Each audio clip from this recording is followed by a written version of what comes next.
Hey everybody, welcome to the Shifty Sports Network. A little bit different scenery than what you're used to, but this is week, well, week one of the Shifty Sports Network.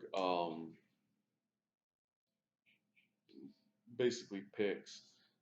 um, so today, this is week two of college football, week one of NFL. I'm going to give you guys my picks for the week two of college football. I wanted to wait, give it a week, see what happens, because I can tell more about what's going to happen generally if I see a team play that year, whether or not it's for even just a little bit. There were about 9, 10 recorded games that are very interested in their game in their week two. So I was like, I really need to study up and watch a few of these. Anyway, without further ado, here are my picks. Most of them are first half bets, not full game bets, just to let you know. Um, and there's a specific reason why. My first pick is going to be the Friday game, which is the only Friday game. Sorry, guys. Something keeps flying on my nose, probably a gnat. Um, we got Marshall at Boise State. I've got Boise State -7 for the first half, and that's a hot pick. That's a hot pick for me. I do expect Boise State to just run the scoreboard in the first half and then probably dial it down a little bit in the second. Marshall might score a few, who knows? It's possible. Um, so, with that being said, the -12 for the game, I'm going to just say warm. It's going to be a warm bet, which means I'm not going to hastily jump on it. But it's something for those of you to think about who want to make a full game bet on Friday. Um, as far as the overs go, the over 28 in the first half, I could go over and I could call it a warm bet. Um, the one for the full game is going to be over 56, and I'm going to consider that to be a just a neutral. Hang on one second, guys. Get a napkin right here.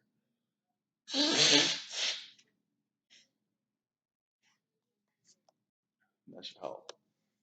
I do not want to restart re-recording. Um, besides, you guys are a small audience anyway, so until I get like thousands of people, I'm not gonna worry about doing this for you guys. Um, so that's my Friday one. That's the only game I would bother with on Friday is Marshall Boise State, and specifically the first half bet, -7 Boise State. Hopefully it doesn't go up or go down to like 7.5, -8, -9. Hopefully it doesn't, but you never know. You should be safe anyway. Saturday, the first 12 o'clock games are probably the worst time to make bets. Um, we're looking at what's possibly some of the worst in-game comparisons slash matchup comparisons slash analytical and background, I guess. There's really not much you can say about half of these matchups. Some of the spreads over and unders seem to be like they'd be fairly close. The other ones seem like they'd be way off the wall. But then your gut tells you that chances are the other team is going to completely throw the game the other way, um, which does happen all the time. We see what Georgia State happened, but I'd expect Tennessee to lose, but I'd not expect Tennessee to win 25. No way in hell. Wasn't going to happen.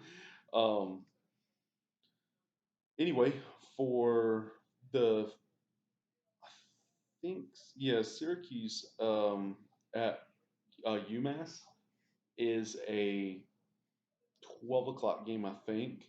The only one that I've got so far, if I remember it is, I've got UMass minus a half of a point in the first half. Now, I consider this to be extremely low. Syracuse did, I guess, fairly decent, keeping their last week opponent, which I will not name, to I think 28-0. Um, and I think they averaged like -4 yards rushing in the in that game. Their opponent did. Um, UMass was pretty spectacular because I rewatched that game. It was 79-0 against Howard, and I've watched them just score, score, score. It was ridiculous. Like to have 10 touchdowns minimum in a game is just amazing. If I don't care who the Division One opponent is, playing Division One, you're putting up that many numbers. Double A, single A does not matter. It's pretty impressive.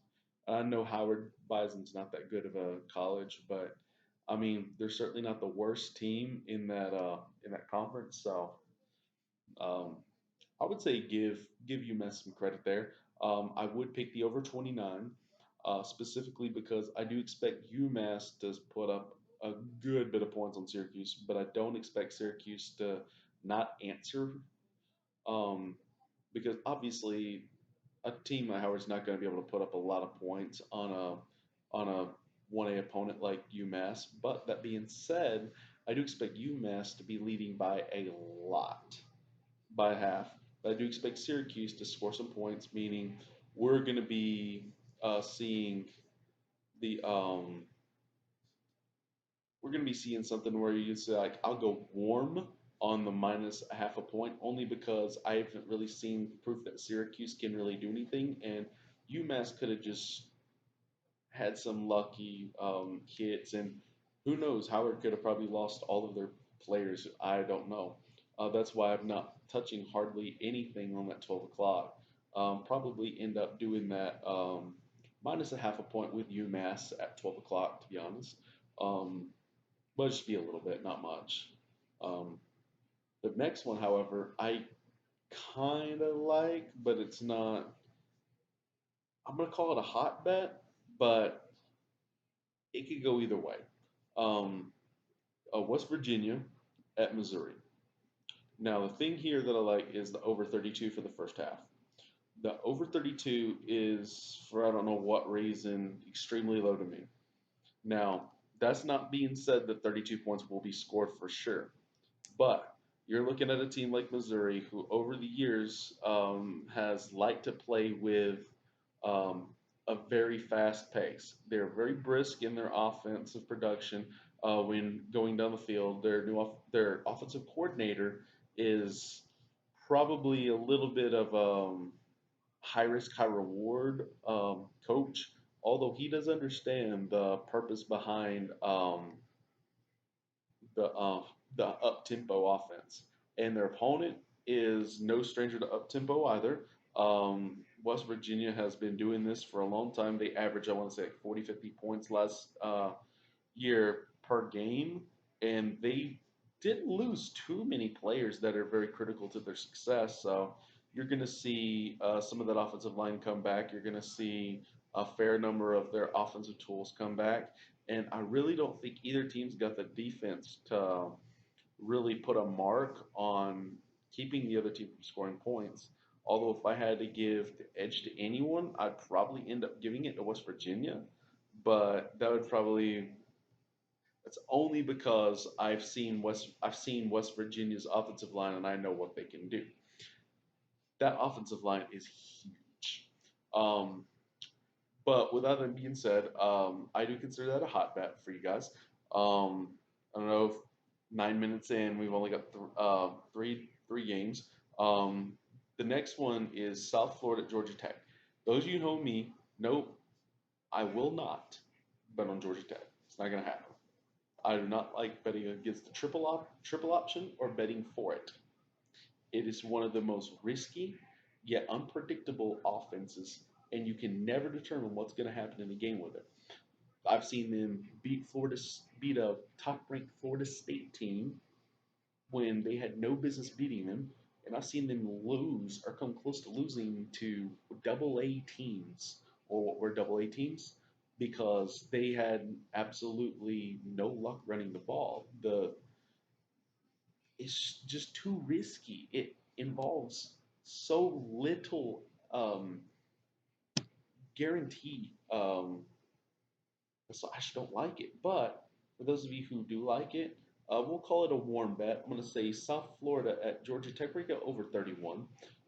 Specifically because I know South Florida didn't do well against Wisconsin. I do understand that. Wisconsin is probably the toughest defense that they will face. Wisconsin's probably got a top five defense, so we're not worried about what's going to happen with them. Um, so Georgia Tech's got zero defense, so don't worry about that. I mean, we see what they did to Clemson, so but the fact that they can even score on Clemson is fairly decent. So we will look to see some air game by South Florida and some heavy run game by Georgia Tech. But I don't think either team is going to be able to stop the other offense, specifically because they haven't shown me anything this year. I know we haven't seen much, but Clemson and Wisconsin are good teams. And if you can even put any, if Georgia Tech can even put any score on them, I mean, and South Florida allows 49 points, you've got to think that Georgia Tech will score some points. And South Florida will score on Georgia Tech. I mean, it's just going to happen. Those boys are fast, they're not powerful. Um, the next one's going to be Nebraska, Colorado. I'm going to take Colorado -3 for the first half. And that's going to be a warm bet for me. We saw what they did against Colorado State. I think it was like 52-21, something like, or 52, or yeah, 52-31, sorry. Something like that. Um, and I was telling guys that Colorado will just win convincingly against Colorado State. I tell people that there's no way that I'm gonna say ex Georgia offense can, if you know what I mean. If you don't know who the head coach is, then go look it up.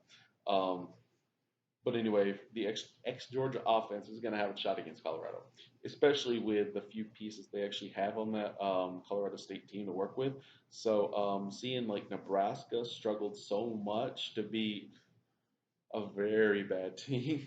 Well, in my opinion, was not a good team. Um, Nebraska did so badly, struggled so bad early. Colorado is going to come out and make a fairly convincing argument um, in the first half, and that's why I'm going to call the warm bet -3 for the first half. I really do expect Colorado to win that half by 3, but I think it's only a warm. So the next game is the game everyone's going to be wanting me to talk about is Texas A&M at Clemson. So I made my picks for every single one of them, the over under for both the first half of the game. Um, Unfortunately, no higher than warm. Sorry. Um, so I've got Clemson -10 for the first half and Texas A&M +17 for the game. The reason I do this is because Clemson will come out, they'll start to put up points, they'll make a statement early. Texas A&M will be able to climb back and make a few plays and try to bring it close. That they're not going to win. Let's just face it, they're not going to win. But they're going to make it closer to 17-point game. Um, and the the neutral is gonna the -10 is gonna be neutral because you never know what can happen with Texas A&M. The +17 is warm. I mean, come on, really? Clemson's not gonna win that game by more than 17 points. Sorry. Um, and for the over under, I've got over 33 for the first half, under 64 for the second. The reason why is because there will be points, a lot of points scored early. And then I expect defense to show up and pose a threat to both sides on the second half. Offenses will be tired. They'll make adjustments at halftime, try to um, make it as close of a game as possible. But I really doubt that it will go over 64 points unless it hits overtime, which is not going to happen. I don't see that. And sorry if I didn't mention the over 33 is a warm bet for me, and the under 64 is a neutral. So um, the next game, Central Michigan and Wisconsin. Wisconsin's -21.5 point for the first half. That is a warm bet for me. However, it would be hot if it falls under 21. Falls under 21, it's a hot bet for me. So that's how close it is for me. I do expect that to be at least 21 nothing, at least 20. They're going to win by 21 in the first half, no doubt. That 21, that little half point is what gets me. Um, so just to let you guys know, Wisconsin made very convincing arguments in the first game of their season. Central Michigan, I'm not even going to bother talking about it. That's not worth talking about. The next two games, however, are fire picks. Yes, fire picks. Um, UTSA, Texas San Antonio, for those of you who don't know, is playing at Baylor. Baylor is only a 14.5 point favor in the first half. That's right. I think it's like 20 minus 22 in the for the game, but the first half minus 14 and a half. This is me saying that I literally am going on air telling or going on camera telling you this is a guarantee. A guarantee. The that Baylor will win that first half by 14 and a half, and I'm willing to put my money where my mouth is. So I will be making bets. I'll probably post picture of the bet slip when I make it Saturday, so that way you guys can kind of see what the what it looks like at a casino. But I do expect that Texas San Antonio. For those of you who don't know, their first game of the season was a win, but it was against an in-town rival, Incarnate Word. And I could get up a team here in Clark County in Nevada, which is Las Vegas. I get a team in Clark County and beat Incarnate Word. That's how ridiculous it is. Um, Not really that good of a football program at all. So San Antonio, a what we'd call a 1A school, beating a double A school, kind of, sort of. A bad double A school, yeah, it's not even close.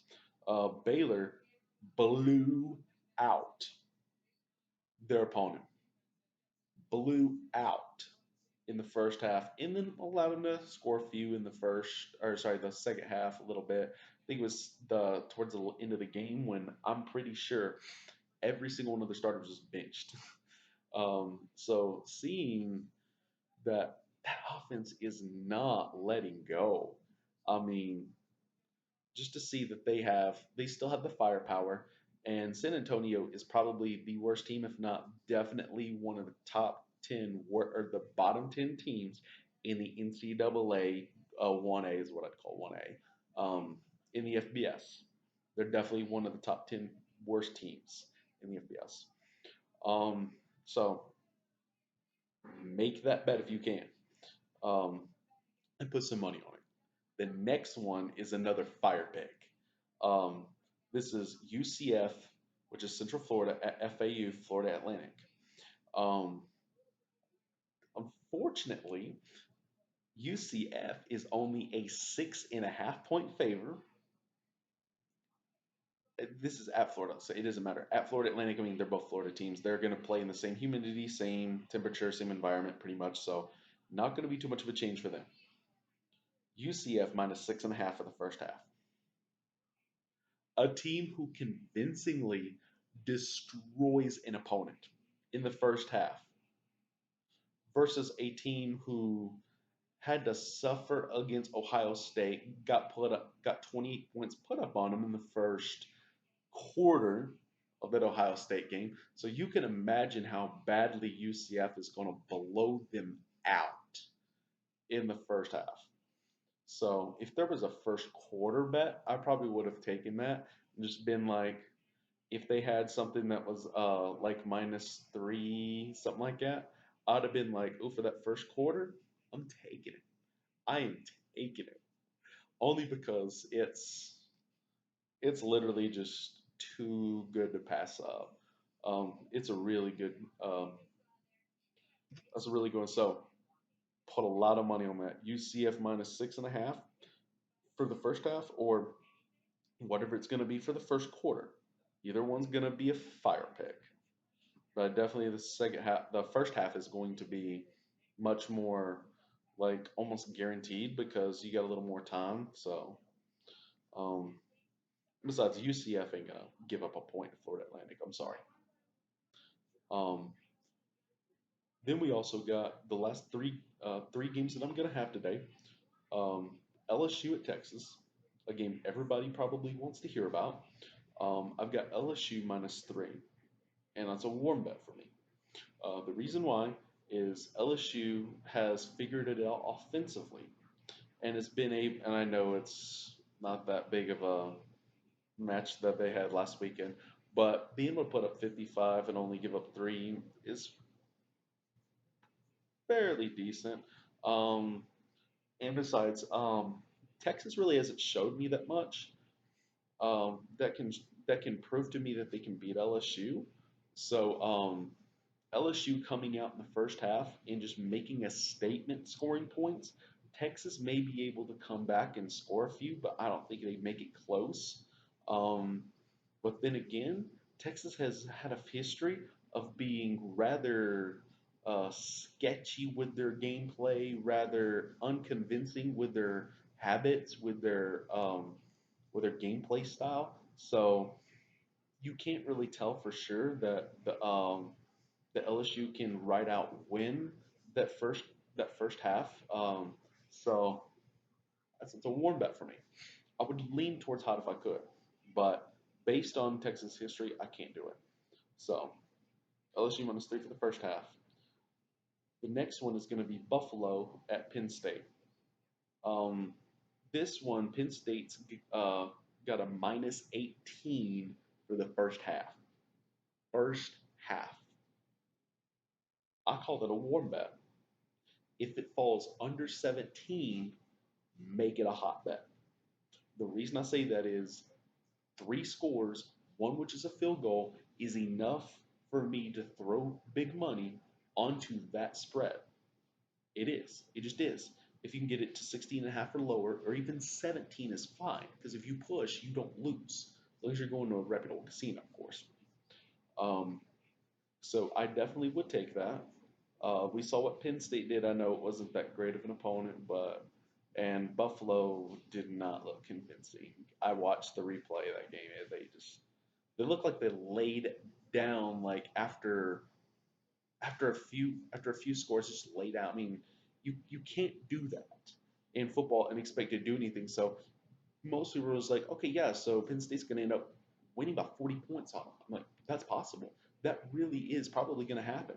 But I can't go that far to say it's going to happen in the whole game. Um, the spread is too high for me. And besides, most of the spreads in the first half dictate the majority of the game. So most of the scoring is going to be done in the first half on average from based on what's happened in the past. So the very last game of the day, you got Cal or California for those who don't know.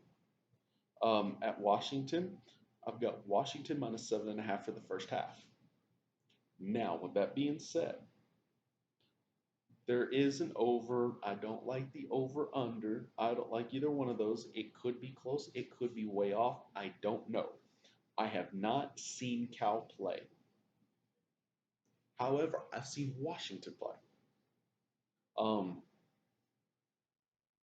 yeah, Washington looked extremely convincing in their game last week. It was just amazing. Um, the the way I saw Eason just put the ball in the air, get it to the correct receiver, like just on the dot so many times, being able to open up the run game. The defense wasn't blown open for any big time scoring, so you know that a weaker offensive team like Cal isn't going to be able to get past a tough Washington defense. So my idea is pick the 7.5 if you've got nothing else left, but don't put too much money on it because I'm not 100% certain on it.